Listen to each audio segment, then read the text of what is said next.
Oh. Welcome back, I'm Tedward, and I've been living with a Tesla, the Model 3 Performance specifically, and I've driven this car before. You've seen my thoughts on another video, and those thoughts still hold true, but I will tell you, there's a big difference between getting the driving impressions of a Model 3 Performance and living with one, relying on the Supercharger network, taking it home every day, taking it to work, worrying about the range, and dealing with all the things that I think we normally dislike about Tesla. As an enthusiast, we look at these cars as appliances, and we use that as a negative term, except for the fact that most enthusiasts aren't relying necessarily on their daily driver to also be their fun enthusiast vehicle, which means that an appliance for a daily driver starts to look really, really appealing. So sure, it looks like a jelly bean, and this door never seems to want to close on the first go. Oh my God, it did it.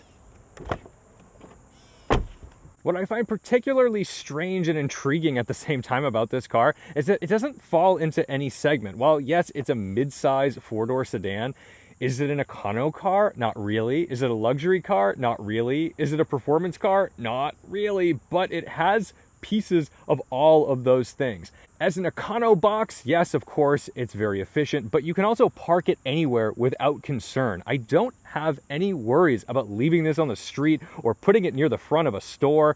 No one's going to touch it. No one's even really going to look at it because they're so ordinary at this point. As a luxury car, it doesn't have all of the creature comforts and things of like an S-Class or anything like that, but it's a nice place to be. There's decent leather. It's a very simple and ergonomic interior, although we'll get to that screen in a little bit. But honestly, it's not a bad place to be, and I look at this as like an air conditioning capsule. And as a performance car, it's a little too fat. It's 4,000 pounds, although all of that weight is way down low because of the battery pack. So it does have some pretty interesting handling characteristics, especially given the fact that it has two motors, one in the front and one in the back, that can be operated completely independently. So this can do things in low traction environments that I've just never felt in any other car. A launch in this car results in 0 wheel spin. So let's go out for a drive and find out why this enthusiast might be coming around on the Tesla thing.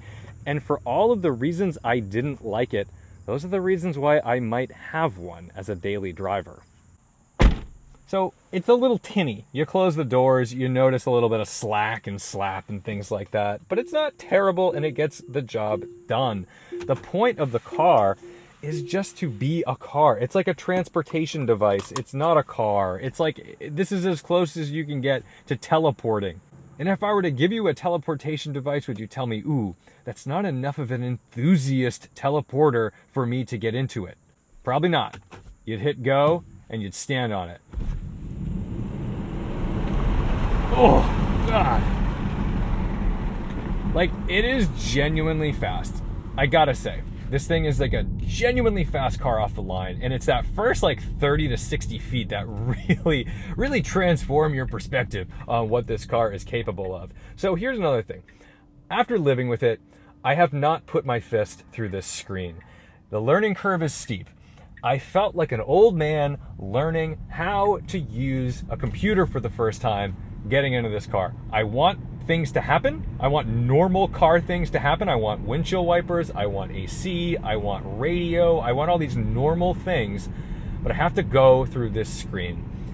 And if you spent like an hour with the car, I think you're gonna hate it. I think this is just not gonna do it for you. You're gonna be very frustrated with it. And it's gonna leave a bad taste in your mouth with the energy you need to put in to find the thing. But like any type of technology that's new, once you adapt, once you get used to where things are, it gets a lot easier. And I have been living with this for quite some time now, like 5 days. I've put about 400 miles on it. I've gone to a few superchargers. Which brings me to my next point, which is the Supercharger network. I think this is really what might turn people on or off to a Tesla. For me, it's a mixed bag. I've been reading about these cars for a long time, and it's just never really sunk in what it means when someone tells me, ooh, this has a faster charger that's 150 kilowatts, or this one's slow at only 75 kilowatts. Until you live it, I think it's hard to really grasp what that means. So let me break it down for you a little bit. Under the best case scenario, you've used a bunch of your battery. Let's say you're at 20, 30 miles to empty. You say, I'm on my way home, there's a supercharger nearby on this highway, I'm gonna jump off, get some juice, and get home the rest of the way, no problems. And maybe it's late at night, you get to the supercharger, you're the only one there. There's 8 or 9 stalls, you pull in, you juice up for 15-20 minutes, you get your 150 miles of range, and you're on your merry way. Everything's good, except for the fact that the real world doesn't always work like that. Sometimes you show up in the middle of the day, there's a whole bunch of cars sitting there, and that 150 kilowatt supercharger, which would normally give you somewhere in the neighborhood of 450 to 500 miles per hour, that's how much energy it's giving the battery, is now throttled. And it's throttled down to 75 or maybe 80 kilowatts. So you're getting 200 to 250. The other thing is, even if you are getting the full 150 kilowatts of juice, you're only getting that for a certain amount of time. There's a very steep curve, so when you plug in, things look very promising. This is going to be a quick charge. Not so true, because what it does is it tapers off. So you may start off at that super incredible fast charging rate, and then it slowly comes down to the point where you're like, man, I am not going to wait another 25 minutes to get the rest of this charge. Like, I'm out. So if you were somebody who is just going to charge it at home every night, then you're fine, because you're not going to have to worry about the 10 or 20 miles you burn coming home from that supercharger. And you'll always have a nice full battery when you come out in the morning. And for the most part, we all go to the same place every day. We have a routine. So if you have a routine that's regular and you know that you don't need a supercharger along the way, you'd be just fine. But if you were planning on living with this car and not charging at home, you were just going to rely on the supercharger network because, say, you live in a city or you don't have the ability to park it in a location where you can get a cord out to it.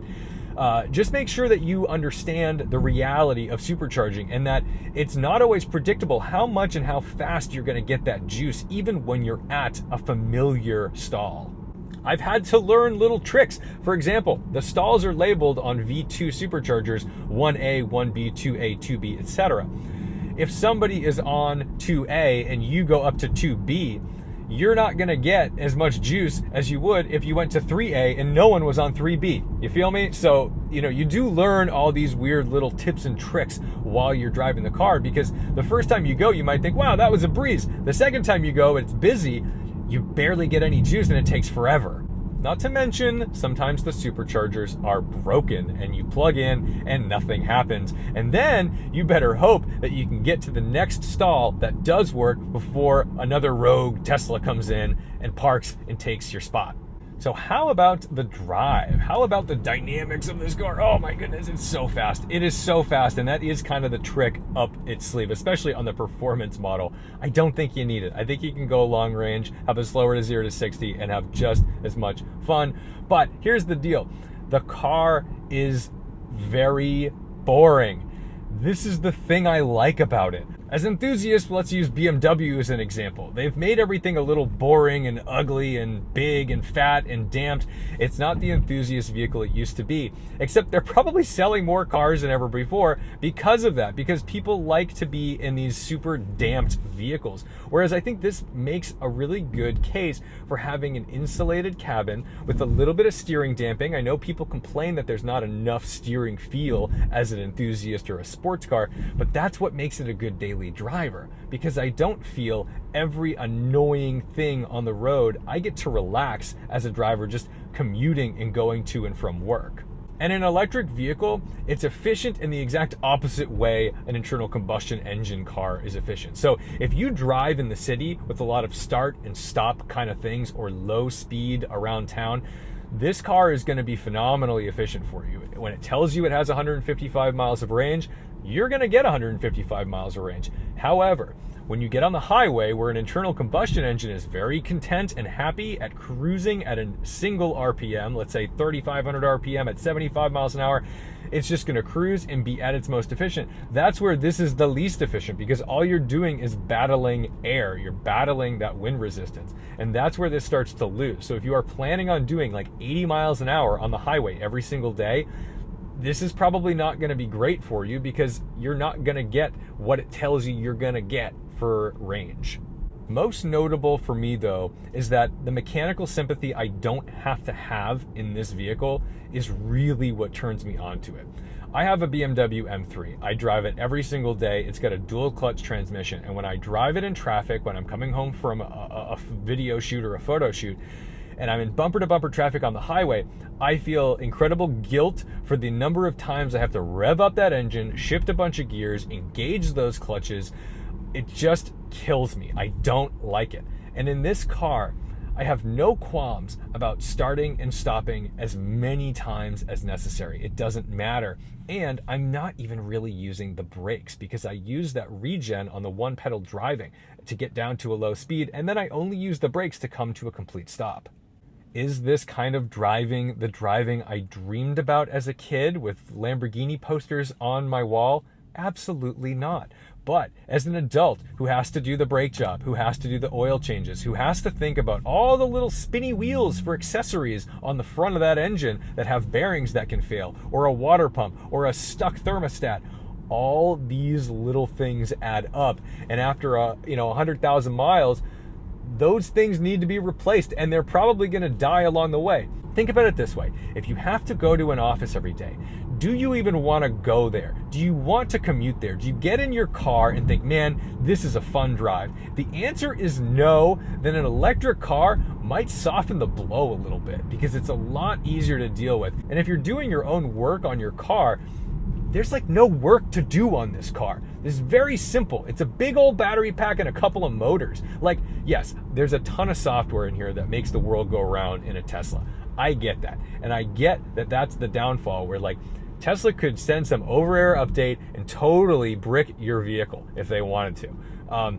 Would they? I doubt it. I hope not.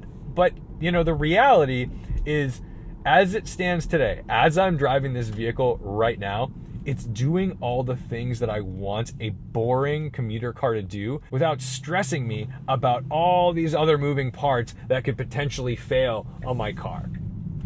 So, price. Price is where this gets interesting because this is essentially a $50,000 car any way you slice it. You can option them up to close to $70,000. You can get them as cheap as $35,000. However, the cheapest version of the car, the standard range plus, it cannot charge at the maximum speed. It can only charge at 175 kilowatts. So that means that it cannot adapt to the V3 250 kilowatt chargers. That will be important down the line. And if you want the fast charging and the range, you've really got to go with the performance or the long range battery.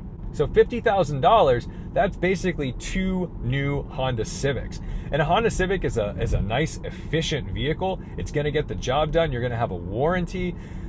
But at the end of the day, you still don't have the simplicity of just a couple of electric motors. And I think that, oh man, there's some appeal to the technology in this car. There's some appeal to the fact that it is just an appliance. It's like getting an iPhone.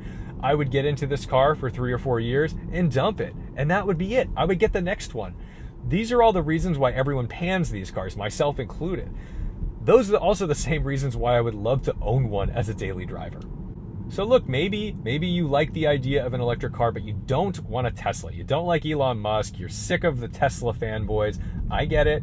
Maybe you want something else. Well, the problem with something else is Tesla's really the easiest ecosystem to jump into, partially because of the Supercharger network. And I think that the best way to describe it is they are Apple. Tesla is the Apple of the electric car world. I own all Apple products, and it's not because I'm shouting their praises from the rooftops about how great Apple is. They have their flaws, and they're quite expensive, except for the fact that they always work. The ecosystem integrates very easily into my life. My iPhone can airdrop to my MacBook. My MacBook can communicate to my Mac Mini. Everything works harmoniously. So even though it may not be the best thing in the world to somebody who's a complete computer nerd, it does work well for the user. And that's where the Tesla just has the leg up, because their Supercharger network is not available to anyone else. You cannot go with a Mustang Mach-E and plug into a Supercharger. But what I can do with this car is drive around aimlessly at low speeds, not feeling like I'm abusing it, not feeling like I'm wasting a ton of fuel on the way. And that is worth something. So this is an enthusiast perspective of a Tesla Model 3 performance. For me, I would forego the performance part of it. I would get myself the long range, so I'd have 350 miles of range. I think I need that. And I would just drive it every single day and not worry about it. I could park it anywhere. I don't have to think about where it's going. All I have to do is keep some juice in the battery. So thank you so much for watching, liking, commenting, and subscribing. Thank you to David, my friend, who went away and left me with this car for a few days. That was very cool. And don't you forget to respect the drive. And look, I know, I love a fun, fast, internal combustion engine sports car as much as the next guy. In fact, it's like my favorite thing in the world. But these do a really good job of just bringing you to the places you didn't want to have to drive to. And maybe we'll just save the fun driving for the times we actually want to drive. Oh, God, that thing's quick.